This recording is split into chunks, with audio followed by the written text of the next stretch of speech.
remote work and the nomad life, like one of the biggest challenges with it is like day-to-day life is fine, but when you need something, sometimes it's just so hard to find. And there's not even necessarily good resources that will help you. Like if you're looking up and trying to research where to find certain electronics and things, like Danielle trying to find some new noise cancelling headphones in Bali a few weeks ago, I think it was. Yeah. And even like pretty much the only way to find out is word of mouth. Like you get onto Telegram groups and Facebook groups and you start asking people, because there's just no like good resources. Yeah. So it's adult content. No adult content allowed. Sure content. Yeah, totally. And yeah. So it's those corner case things that are really challenging as a nomad. Your day-to-day life is usually pretty straightforward, but like it's just when something goes wrong, or when you need healthcare, or when just all those kind of things. That's when things go wrong, like they're a lot harder than they would be somewhere more developed.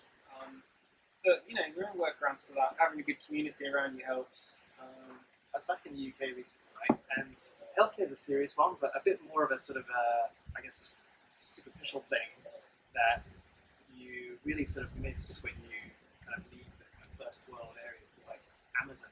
So in the UK, like literally you can order anything and it'll arrive tomorrow. And usually, like, delivery is just really cheap or free, and you never have any issues with people being able to find your order or whatever. Because addresses work over there, and you just miss that. To the point, like, if you want some kind of obscure, or not even obscure, but if there's just a piece of electronics that you need, there'll be cases when you're living the nomad life you just cannot get to it. Yeah. And then you've got to just either wait until you go to Singapore or something, or So Kyle's just said he gets same-day delivery from Amazon in Chicago right now. Yeah. But we work around that by we don't really, or haven't in the last couple of years, spent like Dan works around it by having 2 of everything. Yeah. But we would get Amazon deliveries when we're in Europe, so we spend like the European summer in Europe, and then tend to go to Southeast Asia when it starts getting cold. And I think that's going to continue because that's working really well for us. Then we're in like Berlin or Budapest. We're planning on going to Lisbon this summer, maybe somewhere in Italy. So we'll just get Amazon deliveries there, which works really well. Or we've ended up having to go back to the UK every year so far for like weddings or friends and meetups and stuff. So we can always just get stuff delivered to friends' houses, and then they bring it to us. Yeah, I feel like such a bum when I do that. Can I get something delivered to your house? Because I don't have a house. My best friend, lives in Bristol in the UK, and last year she had loads of packages delivered for us, and she brought them all to Budapest with her when she visited us, and I was like, thank you so much. Yeah, because some stuff, I mean, if you're in Singapore for a couple of days or something, you might be able to get something on Amazon, but other stuff is going to take, a couple of weeks. I'm not even going to try and order anything here. Like, it is not worth it. No, I've heard horror stories. Sometimes it's absolutely fine. Sometimes it's just. It's not worth the risk. I'm not going to order £200 Bose headphones here. In fact, actually, somebody did that. The Wi-Fi Tribe chapter last year, when we were here in October.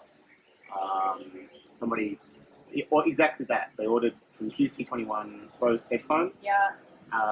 250, $270, something like I that. don't want that in a And it arrived, but it took so long to arrive that they had already left.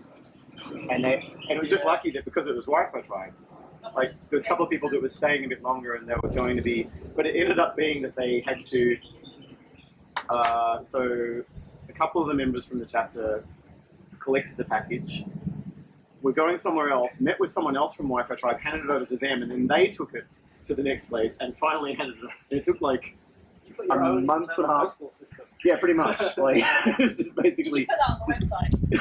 Community of people traveling together, nomads, also posted. But we also, I mean, we end up doing that, like what you were talking about before. Like you just get, oh, you're going on a visa run. Okay, well, like so, someone needs to leave Bali for a few days. Get them to bring stuff back from Singapore or Australia. Or So there's strategies, but yes, it's really hard to, especially if you're just solo traveling. It's very hard to. One of the things that I wanted most recently that I just can't get because I'm not in a place long enough to get delivery, and it's just one of these niche things you can't really buy in a shop. is have you seen the clamps that you can clamp an iPad to your screen? Oh yeah. You know, I can't remember what they're called. I just really wanted one of those, and I'm like, I can't get one because I was in Malaysia, It's right? kind of good because it stops you from making stupid impulse purchases. I'm not sure that it does. There's plenty of other shit that you can buy. No, but it is true though, because when I was back in the UK, I made a lot of silly impulse purchases. Yeah, you know, because it's so easy. You know, when you're really drunk and you go on Amazon, Well, that's and you right, wake up the next day and you've got like 10 packages and it's all garbage. Yeah, yeah. My mum had. No.